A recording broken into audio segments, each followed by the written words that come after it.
When a flight attendant told Congresswoman Jasmine Crockett to remove her cross mid-flight, she didn't argue, she just stayed calm. But what happened next made the entire plane stop and take notice. The gate at Tulsa International was unusually quiet for a Thursday evening. Jasmine Crockett, Congresswoman for Texas's 30th District, tucked her phone into her blazer pocket and glanced at the boarding screen. Flight 43872. Washington, D.C. on time. She let out a breath after 5 days packed with town halls, student roundtables, and a late-night community forum in Dallas that ran an hour over. Jasmine was worn thin, her voice was hoarse, her ankles ached in her heels, and the last decent meal she'd had was a cold veggie wrap from a gas station.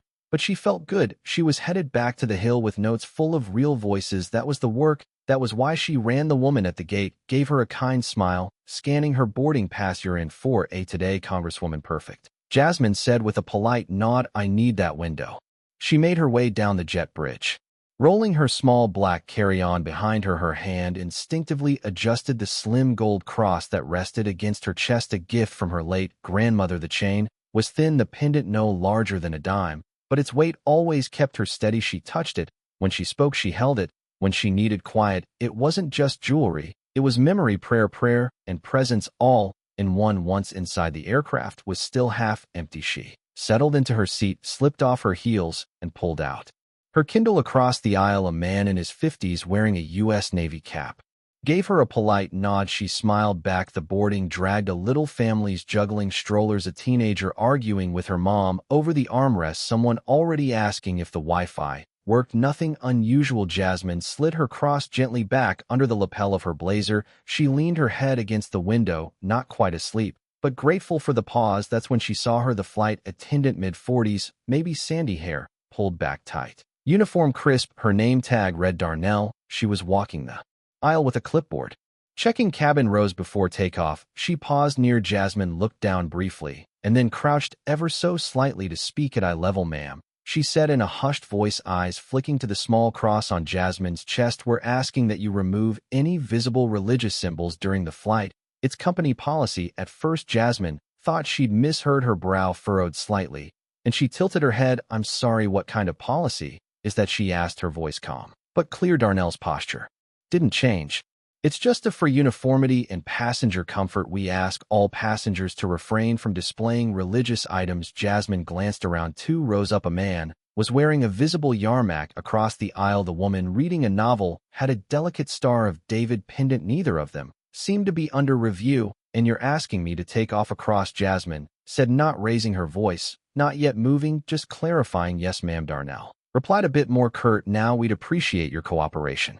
Jasmine's fingers moved slowly to the pendant, holding it gently, not to remove it, but just to feel it there. She didn't respond right away. She was thinking about how fast these things could spiral, about how silence could be mistaken for agreement, and about her grandmother, whose name was engraved in the back of that cross. The Navy vet across the aisle shifted. He'd heard his eyes, didn't leave the flight attendant behind. Jasmine, a child, stopped mid-conversation. The mood changed, not loud, not hostile, just different, thicker, somehow watching. Jasmine didn't make a scene. She looked at Darnell, her expression firm, but still kind. "I'm going to keep it on," she said plainly. "But thank you." Darnell blinked, as if surprised by how calmly it was said. She didn't argue, just nodded stiffly, and turned, walking briskly toward the front of the plane. Jasmine turned back to the window, not saying a word. She didn't need to, but just as she settled in, something happens that makes her sit up straighter. Jasmine didn't move. Her fingers stayed loosely wrapped around the cross at her chest, her eyes scanning the seat back in front of her.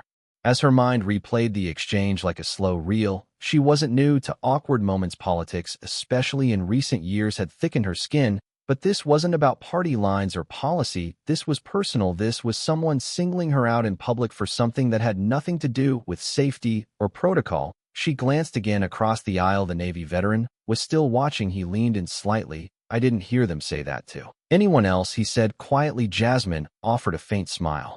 "Neither did I." A few rows back, a teenage girl with curly hair and oversized headphones slid one side off her ear. "You serious? She told you to take that off?" "Yeah," Jasmine replied, still calm. "Said it made people uncomfortable." The girl blinked. "But it's just a cross." Jasmine didn't answer, but the girl shook her head and put her headphones back on. Only now her phone was in her hand, camera angled slightly forward from row 6. A woman in a gray cardigan stood to adjust something in The overhead bin, she wasn't particularly obvious, but her glance toward Jasmine was anything but accidental. Jasmine had seen that kind of glance before, one that carried both curiosity and suspicion. Within minutes, the murmurs began. The passengers were doing what people do when something doesn't sit right, looking around for others to confirm they weren't imagining it, whispering across aisles, pretending to scroll on their phones while watching everything. Then the same flight attendant came back. She stopped 2 rows ahead, bent slightly to speak with an older woman, and then made her way back toward Jasmine.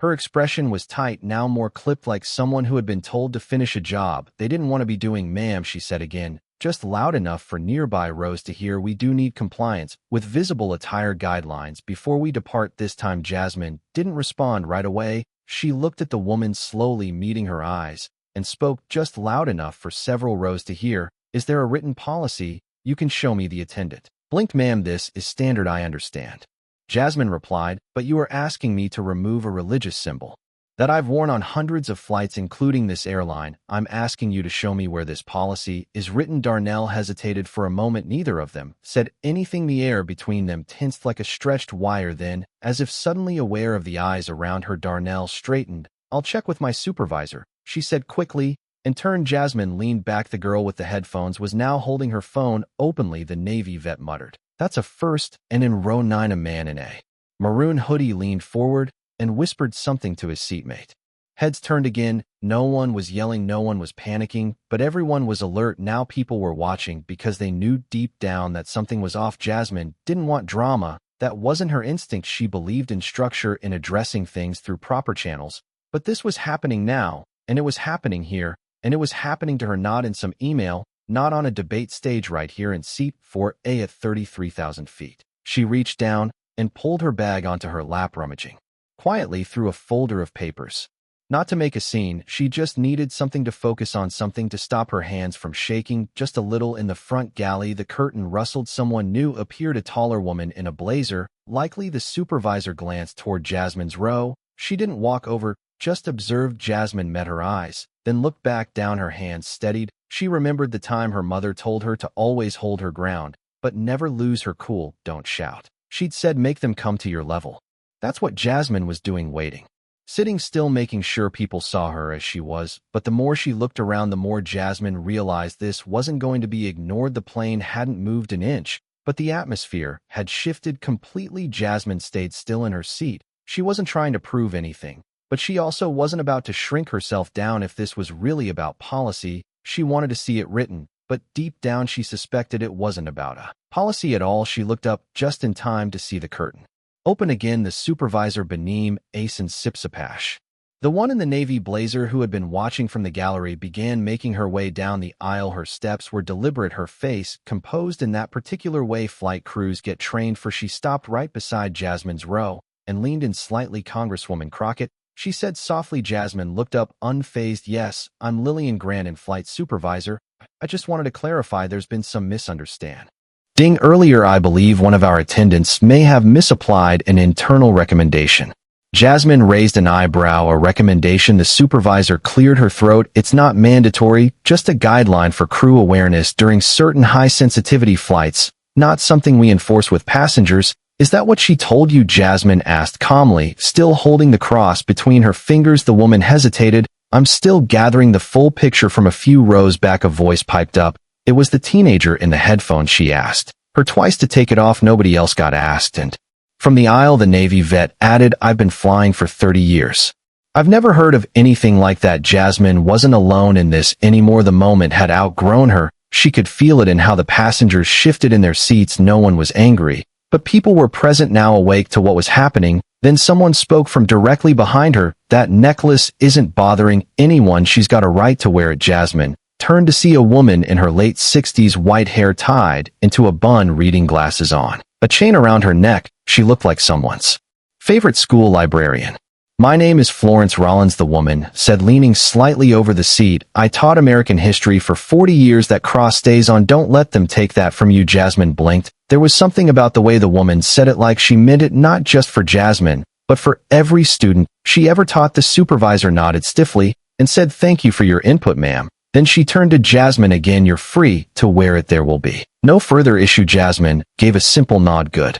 To hear Supervisor Grant straightened up, gave a tight smile, and turned to head back to the front. But even as she left, Jasmine felt eyes still on her, not judging, not angry, just watching, processing. The woman in row 6, the one who'd earlier glanced with suspicion, leaned slightly forward. Now her voice was low, but clear. "I'm sorry," she said. "I think I jumped to conclusions." Jasmine turned surprised. "It's okay. I guess I'm just tired of the tension of everything turning into something." Jasmine smiled gently. "I didn't try to make it a thing. I just wanted to fly home." The woman nodded. "I get that." Jasmine turned back to her seat, her hands resting on her lap again. A few more minutes passed slowly. The boarding announcements resumed. Bags thumped into overhead compartments. The hum of conversation returned, but it wasn't the same. It was quieter, more careful, like everyone was holding on to something they hadn't expected to carry when they walked on board. Then the overhead lights dimmed, and the captain's voice crackled through the speaker, announcing they were ready for departure. Jasmine adjusted her seat belts and stared out the window. Oklahoma faded behind them as the plane began to taxi. She breathed in slowly. She hadn't come here to make a point, but sometimes the point finds you. But this was no longer just a request. It was becoming a test. 30 minutes into the flight, the cabin lights had dimmed. Most passengers had settled into their routines. Movies, podcasts, snacks unwrapped with that familiar crinkle. The air had calmed, but it wasn't entirely comfortable. It felt like something had been left open. Unfinished. Jasmine sat quietly in 4A. Her tray tabled down, a half-full cup of ginger ale untouched beside her. The small cross around her neck still rested gently on her chest. She hadn't hidden it. She wasn't the type to make her presence louder than necessary, but she also wasn't about to tuck something away just to make someone else more at ease. As she read through handwritten notes in the margin of a community feedback form, someone in Tulsa had brought up school zoning laws. She felt a light tap on her shoulder. She turned. It was the older woman behind her. Mrs. Florence Rollins, the retired history teacher. Her voice was gentle, careful not to disturb the others. "I didn't want to interrupt, but I just wanted to say again, you handled that well. Not everyone would have kept their cool like that." Jasmine smiled softly. "Thank you. I just didn't want it to turn into a spectacle." Florence lowered her voice. "You showed restraint. That's leadership. Some of us were watching more closely than you think." Jasmine paused for a second, then asked, "Why do you think she did it?" Florence shrugged, her hands folded in her lap.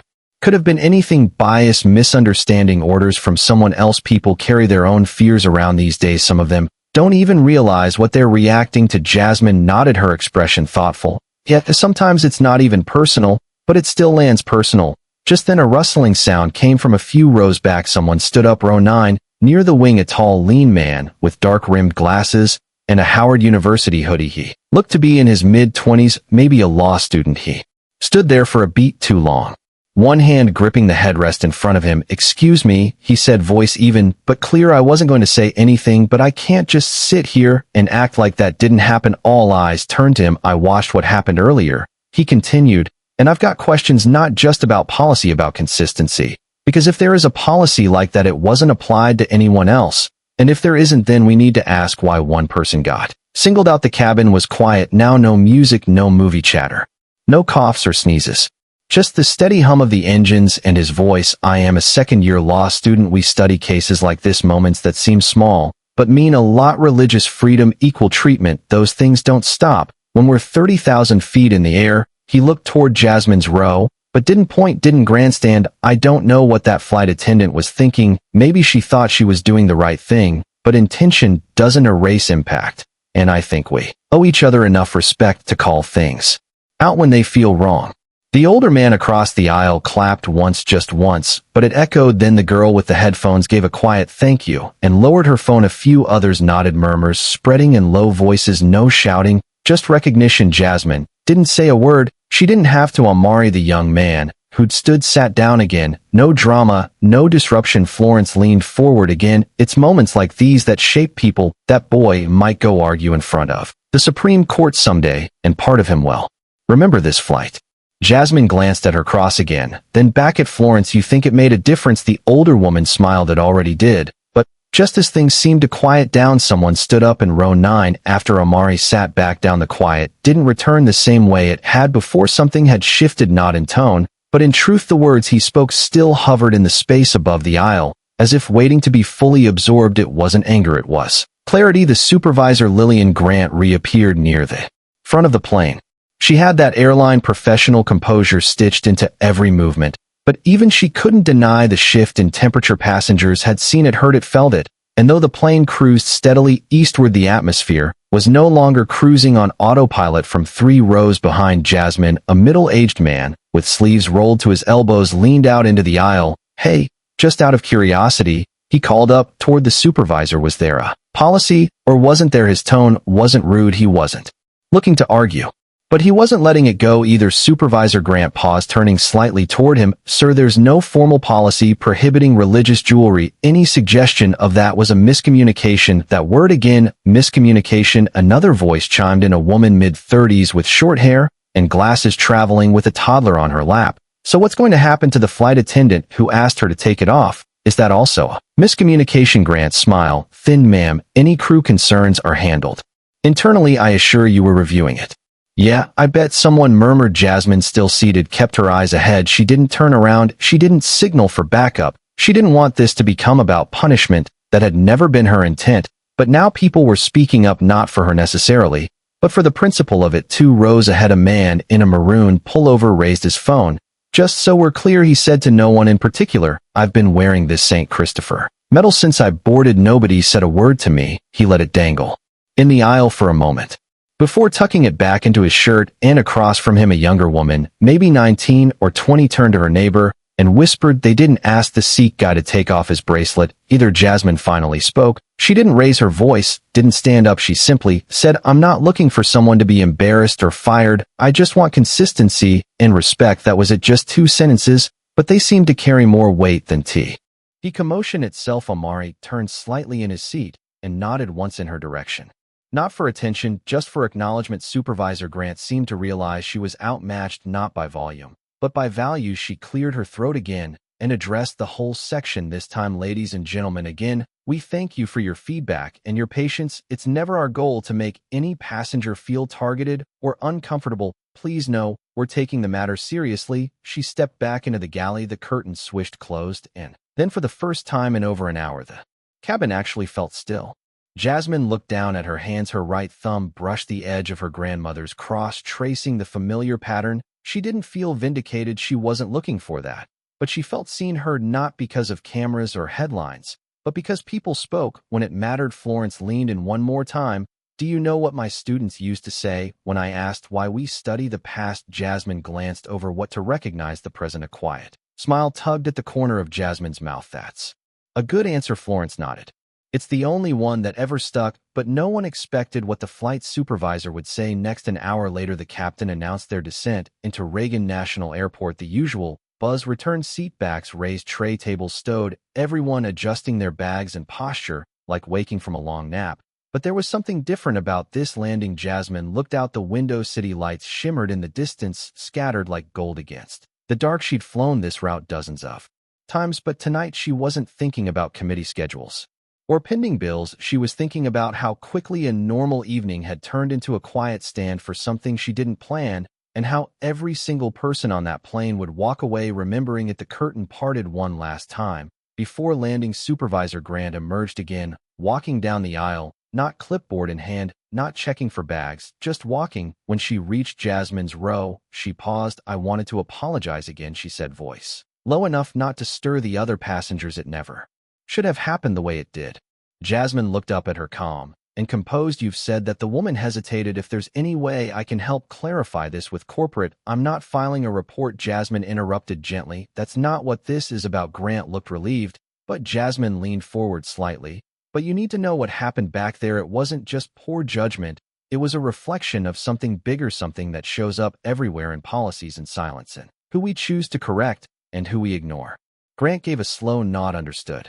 Then, almost unexpectedly, she added, "When I started flying 20 years ago, we were told to spot potential flashpoints, people, items, language, anything that might make passengers uncomfortable. That mindset sticks with you even when it shouldn't." Jasmine studied her face. "It wasn't an excuse, it was a glimpse." "I hear you," she said. "But we've got to stop treating presence like it's a problem." Grant gave a quiet thank you, then turned and walked away. As the wheels touched down and the brakes engaged, the passengers leaned forward in that familiar bracing position. Some clutched their phones, some closed their eyes, and some, like Jasmine, simply sat back and exhaled. The moment was over, but it hadn't ended. When the aircraft reached the gate, seatbelts clicked, and overhead bins flew open. The usual scramble began, but here and their passengers moved a little slower. A few exchanged glances. Amari gave Jasmine a subtle thumbs up as he grabbed his backpack. Florence patted Jasmine's shoulder gently as she passed. You did good, sweetheart. The teenage girl with the headphones gave a small wave.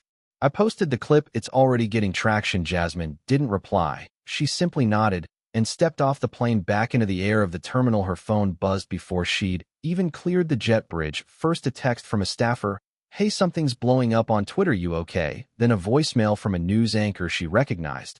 And then inevitably the headlines started popping up. Congresswoman asked to remove cross mid-flight passengers. Pushback, policy, or prejudice in flight incident sparks debate. She tucked the phone into her coat pocket.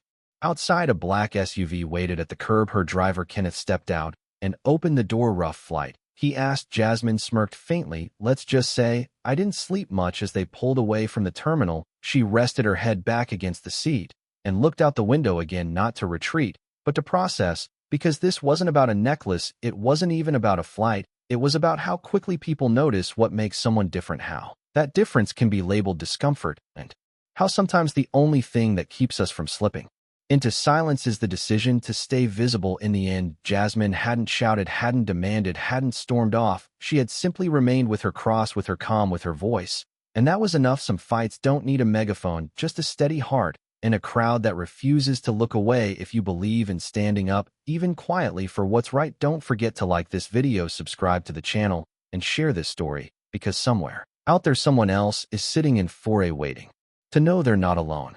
When you witness a moment like this, not just a minor incident on a flight, but a test of dignity, belief, and quiet courage, don't look away. Listen, feel, and then act. If you've ever felt marginalized, overlooked, or judged simply because of your skin color, your beliefs, your background, or your decision to live authentically, remember, you are not alone. And you have the right to speak up.